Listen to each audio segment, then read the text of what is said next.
YouTube, what's going on, fam, and welcome back to the channel. In today's video, we're going to be going over what I believe are the top 5 loadouts in Warzone right now. I'm going to go from 5 to 1 in this list, and I'm going to go through all the attachments with you guys, and I'm also going to show you guys how you see the positives and the negatives from each attachment you put on the gun. But before we get into the video, if you guys could drop a like on this video, hit the subscribe button, and be sure to share and tell a friend. I would truly appreciate it. And without further ado, let's get into the video. Starting with number 5 in this list, we got the Bas-B and the Haymaker, aka the Doof. Yes, the Doof has returned, guys. I'll go over the attachment with you guys in a second, but if you guys know, you know.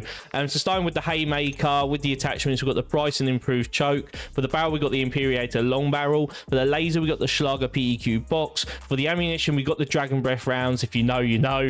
And then for the magazine, we got the 20 round drum. From 5 meters or closer, like, nothing is literally beating this gun right now. It has an insane TTK from those ranges, and plus when you get into those close range fights with those Dragon Breath rounds, you are literally blinding the enemy on the other side. Like, when you are shooting, their POV is literally just going to be fire in their face, and they're not going to know where you are. So it is very OP for those very close range fights. The reason I do have it a little bit further down the list is because when you go past that sort of like towards that 10 meter distance, I would say you do lose the TTK a little bit, but you still have the OP of the Dragon Breath round sort of blinding the enemy still. But a guy with that maybe running like an SMG, for example, they might have the edge from that distance because that effective damage range. But from those close range fights, especially in those stairwells in Vondel, nothing is beating this gun up close. It is absolutely disgusting. It really is. So that's the close range option on this one. And then for the long range option, we got the Bas-B. Once again, I really enjoy this gun, guys. I think it's great. It is definitely like harder to control the recoil. I will say that it's definitely a higher skilled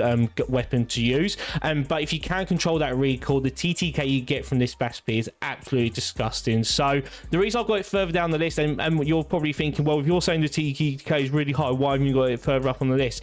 I've got it number 5 because I've based this on like the overall player, and I feel like the overall player won't really use the Bas-B as much just because it is harder to control than other options out there. So that's why I've got it a bit further down the list and why I've got it number 5. But if you can control this, definitely use it, guys. The TTK is absolutely insane on it, and I'll go over the attachments now. So before the muzzle, we got the VT7 Spirit Fire Suppressor, and that's going to improve our recoil control, bullet velocity, and damage range. And then for the barrel, we got the Bruin the Venom long barrel, which is obviously, once again, we want to improve that recoil control, that bullet velocity and range, and it's also going to help with that gun kit control as well, which is very helpful. And for the optic, we got the Corio Eagle's Eye 2.5. Like I said in all my loadout videos, guys, the optic is very much personal preference. I just think the Corio Eagle's Eye is the best overall optic to use right now, especially with that visual recoil. I just think it's the best, but like I said, it's personal preference, guys. That's just what I would recommend if you guys are struggling with an optic right now. And for the stock, we got the Ravish 20 heavy stock. This is going to help a lot with our gun kit control, recoil control, and that firing aim stability. And then once again, we got for the magazine, we got the 45 round mag. That's the biggest mag we got on this one. Probably another negative I would say is that you only get a 45 round mag on this. If it had a 50 or a 60 on this, it definitely probably would be further up the list, but that's probably another negative I would say about it. But overall, this Bas-B is disgusting. Definitely give it a go. Moving on to number 4 in the list, we have the Cat AMR, which is the best sniper in Warzone right now, and we have the Bas-B SMG build. Yes, I know I just had a long range build for it, but trust me, this SMG build, the Bas-B, is just as broken as what that long range build is. So starting off with the Bas-B SMG, and for the muzzle, we got the VT7 Spirit Fire Suppressor, which we just discussed, but it's going to improve that recoil control, bullet velocity, and damage range. For the barrel, we got the Light 9 Bruin Wyvern, I want to say it is, short barrel. This is going to help with our ADS speed, sprint spy speed, and sprint speed. For the stock, we're chucking on the no stock because we want to improve that mobility as much as possible. So this is going to improve massively our sprint to fire speed, aim walking speed, and movement speed. And then for the under barrel, we got that we've got the DR6 hand stop. This is going to improve our ADS speed, sprint to fire speed, and movement speed. And then for the magazine, we've got the 45 round mag. If you guys don't get on with the iron sight and for whatever reason for the Bas-B, what I would suggest is maybe taking off the under barrel and then put excuse me, putting on something like a slate reflector or the NIDA model 2023, I would say, if you don't get on with that iron sight. I personally think this build is the perfect balance between the both, and trust me, for a sniper support especially, this thing is absolutely perfect when running a sniper. Okay, so going on moving on now to the sniper, and the Cat AMR, it literally one shots from any distance, guys, so that's why it is the #1 sniper right now. Like, one shot headshots from anywhere. So this is the build from it. So for the muzzle, we got the Sonic Suppressor XL. That's going to improve massively our bullet velocity and range, which obviously you want for the sniper. For the barrel, we got the Zang 34 barrel, damage range and bullet velocity once again. For the stock, we got the precision stock pad, which is going to help with our aiming ideal sway and firing aim stability. And then for the bolt, we got the Epimal, I want to say is, like, trust me guys, don't judge me, I'm terrible at pronouncing things, but we want the Epimal quick bolt, and this is going to improve our fire rate massively. And then for the ammunition, we got the 50 cal spiral point rounds, which is going to improve that bullet velocity and damage range once again. And like I said, this is the one shot headshot sniper right now, downs from anywhere, guys. So if you guys are a sniper and you love sniping, I should say, give this sniper loadout a go. It's absolutely insane, and you have people absolutely raging in the death comms. Coming in at number 3 in this list, we have the TAC Eradicator and the WSP9. I'm going to call this the most underrated loadout in Warzone right now. Even though the TAC Eradicator is getting a bit of traction now, and I'm definitely seeing a lot more people use it, I still feel like this loadout altogether is very underrated and not enough people are using it, and I don't really know why, if I'm being honest with you. I know we'll talk about 1 and 2 and why they're better, but I do think this is a loadout that's very underrated and not talked about enough. So starting with the WSP9, we got the Shadow Strike suppressor for the muzzle. No pros for this one, but the thing is, there's no cons as well, so that's why I run it personally, and plus you don't show up on the radar. And for the optic, I've got the NIDA model 2023 personally. Once again, guys, with optics, personal preference, I always say it, that's just what I prefer to use right now. And for the stock, we got the WSP Classic factory stock. This is going to help with the gun kit control and the recoil control. For the magazine, we got the 50 round mag on it. And then for the rear grip, we got the Marauder, I want to say Marauder grip for the rear grip, and this is going to improve our gun kit control, firing aim stability, and our recoil control. Like I said, this is very underrated, guys, this SMG. It's very good. It has a high mobility. Even with these recoil controls, it still feels very quick. It has a decent time to kill, and it has literally no recoil, guys. So if you are someone, I know you shouldn't really struggle with recoil with SMGs, don't get me wrong, but if you are someone that does struggle a little bit with a bit of a bouncier SMG, then this is definitely one to use, guys. It's very good, and like I said, it's very underrated. And now moving on to the TAC Eradicator, I think this is the easiest long range gun to use right now. This thing literally has no recoil, guys. Like, I'm not even joking. I know you see all those troll videos, all those like clickbait videos that say this gun literally has no recoil. Okay, I get it, but this thing literally doesn't. All right, it's so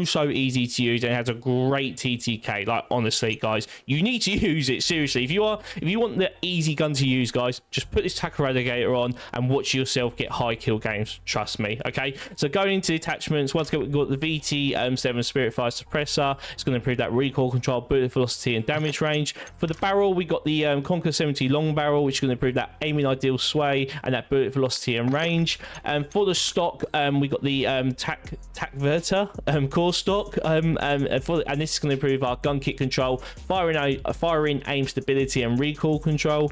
And then for the underbarrel, we got the Bruin heavy support grip, which is going to improve that gun kit control, aiming ideal sway, horizontal recoil, and firing aim stability. And for the ammunition, we got the 7.62 high velocity rounds to improve that bullet velocity. If you are someone, for whatever reason, I think this iron sight is clean on this TAC Eradicator. I actually prefer the iron sight to the optic, but once again, if you are someone that doesn't like the iron sight and wants to use an optic, take the high velocity rounds off, guys, and then maybe put something on, like the Coreout Eagle's Eye 2.5 optic. But like I said, optic personal preference, guys, but that's what I use. This is my favorite, I would say. I know we got 2 better options coming in a minute, guys, but this is probably my favorite long range option to run right now. I think it's great. I think it's really good, easy to use, great TTK. Not much more that you want from a long range option, if I'm being honest with you, but still very slept on. Moving on to number 2 in this list, we've got the MTC Interceptor, which is essentially a DMR 2.0, and then we've got the Striker SMG, which is basically the UMP 45 from MW2. So starting with the Striker, for the muzzle, we've got the Shadow Strike suppressor, which no pros, no cons, but you do stay off the radar, which is why I like to use it. And for the barrel, we got the Striker Recon long barrel, which helps with that bullet velocity and range and that aiming ideal sway. For the stock, we got the no stock option, because we we want to improve that ADS speed and that sprint to fire speed massively. And it's also got aim walking speeds as well as a pro, and that hip fire and tac stance spread, which I don't personally use tac stance, guys. I don't really like it. I don't find it that useful, but if you do find it useful, running no stock helps. So moving on to the rear grip, we've got the Sacking SZX, I should say, grip. That's going to help with our gun kick control, firing out aim stability, and that recoil control. And then for the magazine, we've got the 48 round mag.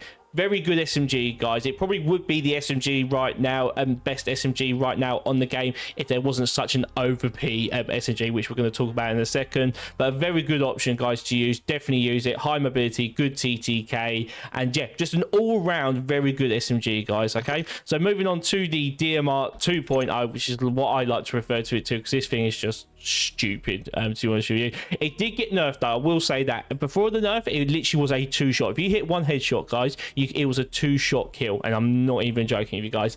It got a nerf, and now it's a 3-shot kill with one headshot. So yeah, you get an extra shot essentially now, guys. So still OP, still disgusting, guys. And yeah, if you guys love the DMR, then you're gonna love this MTZ interceptor. So going over the attachments, for the muzzle, we've got the VT7 Spiritfire suppressor, going to improve that recoil control, bullet velocity, and damage range.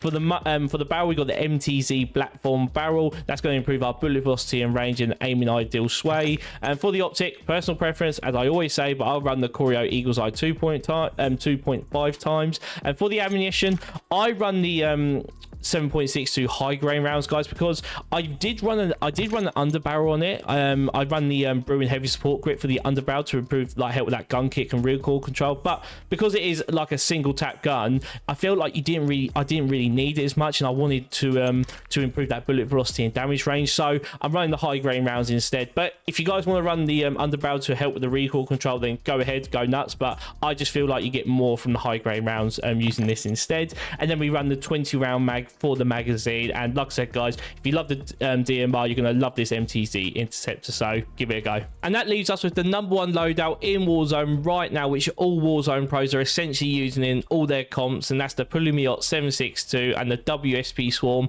aka the Mac 10. It's just disgusting, guys, and there's a reason why it's the #1 loadout right now. So getting into the attachments, we're going to start with the WSP Swarm with this barrel. And for the barrel, we're going to be running the WSP Reckless 90 long barrel, and that's going to improve our bullet velocity and range, aiming ideal sway, gun kick control, and recoil control. And moving on to the optic, personal preference, I always say it, guys, but I use the Nidal model 2023. And for the stock, we got the FSS Fortress Heavy stock, and this is going to improve our gun kick control, recoil control, fire and aim stability, and that tac stance spread, which I don't care for really, but yeah, it's still an improvement. And for the rear grip, we got the Marauder grip, and this is going to improve our fire and aim stability, gun kick control, and that recoil control. And then we got for the magazine, we got the 100 round drum, which I think is what makes this thing OP. The fact that you have a 100 round drum on this thing is absolutely disgusting. Like, because of this 100 round drum, like, don't get me wrong, guys, you need it because the fire rate for this thing is absolutely disgusting. It's so quick and you get through ammo very, very quickly, but you can literally wipe squads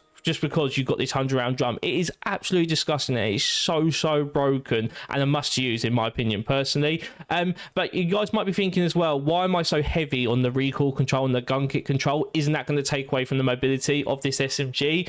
And the answer is no. Overall, like, the stats will say yes, it will, because obviously you could make it more mobile. But the thing is, because the mobility for this WSP Swarm is so high anyway on the base build, that the reason I've chucked these recoil and gun kick control is that it can look very sort of like just horrible on the visual recoil. If you try and build it for high mobility, you sort of lose the control of it a little bit, but you get the mobility. But I feel like this loadout has the perfect balance between having like no recoil and still having like a high mobility SMG, which, trust me guys, just use this build and trust me, you guys will love it. just believe in me guys, okay? So that's the WSP Swarm build. So moving on to the Pulumiot for the long range option, and there is one attachment which makes this thing so OP, guys, okay? And that's the conversion kit. This conversion kit is stupidly OP, makes this LMG so OP. All right, I know I'm already going to butcher this name, okay guys, so don't roast me, but I'm going to butcher it. But put on the conversion kit the Jack Annihilator bullpup kit, and look at those pros. Just look at those pros, guys. All right, mobility and handling improved. Rate of fire improved. Hip fire and tack stance spread improved. Don't care for it, but it's a pro. Aim down sight speed improved as well. It's just crazy for an LMG that has a crazy TTK. LMGs always have a high TTK anyway, and then you chuck on a conversion kit that improves that mobility and handling for you already, that rate of fire already, and that ADS speed already.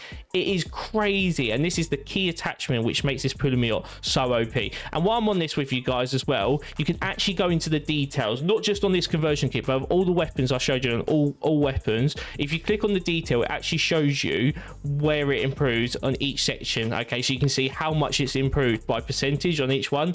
So that fire rate, for example, it's improved by 16.2%, the fire rate on this LMG. Like, it's crazy. No mobility, you guys can see it there. That movement speed increased 28%, like 15.6% from the movement speed. It is crazy, guys. Good. And I find this detail page very, very useful, and it's an addition they've put in with MW3, and I think it's a W, and I think they should do this 100% going forward. But that's conversion kit. That's the main attachment you guys have to use. All right, but moving on to the other attachments, we've got the muzzle, we've got the VT7 Spirit Fire Suppressor. It's going to improve that recoil control, bullet velocity, and damage range. And for the barrel, guys, when I posted this on TikTok, all right, a lot of people say they can't find this barrel. The reason is because you need to put the conversion kit on first to get this barrel unlocked, okay? So when you're building this loadout, guys, put the conversion kit on first, and then you will find this barrel. It's the Jack Annihilator long barrel, okay? Use this. It's going to improve that bullet velocity and range. Optic, personal preference, I run the Corio Eagle's Eye 2.5 times. For the stock, we've got the Command D15 recoil reduction pads, and this is going to improve that gun kit control, firing, aim stability, and recoil control. And that's the build, guys, and that is essentially the pro loadout that everyone is using right now. It is absolutely disgusting, and there is a reason why this is the #1 long range loadout right now. So give it a go, guys. It is broken. So those are my top 5 loadouts to use in Warzone right now, guys. I hope that helped you, and hopefully it will improve you getting those high kill games that you guys are striving for. And let me know down in the comments, guys, if you guys think I've missed a trick, if there's a secret loadout or a secret weapon you guys think I missed in this top 5 loadout, let me know down in the comments, and I'll be sure to check it out. Also, guys, I stream all my gameplay live on Twitch 3 to 4 days a week. I'll leave a link down below for my channel. We'd love for you guys to come join the B fam over on Twitch. I test all my loadouts live on Twitch for you guys, and if you guys do have a loadout you want me to use, just come drop a follow on the channel, put it in the chat, and I'll use it live on stream for you. And I know I've already asked you guys at the beginning of the video for this, but if you guys could drop a like on this video, hit the subscribe button, and be sure to share and tell a friend. I would truly appreciate it, and I hope you guys enjoyed the video, and I'll see you in the next one. Peace.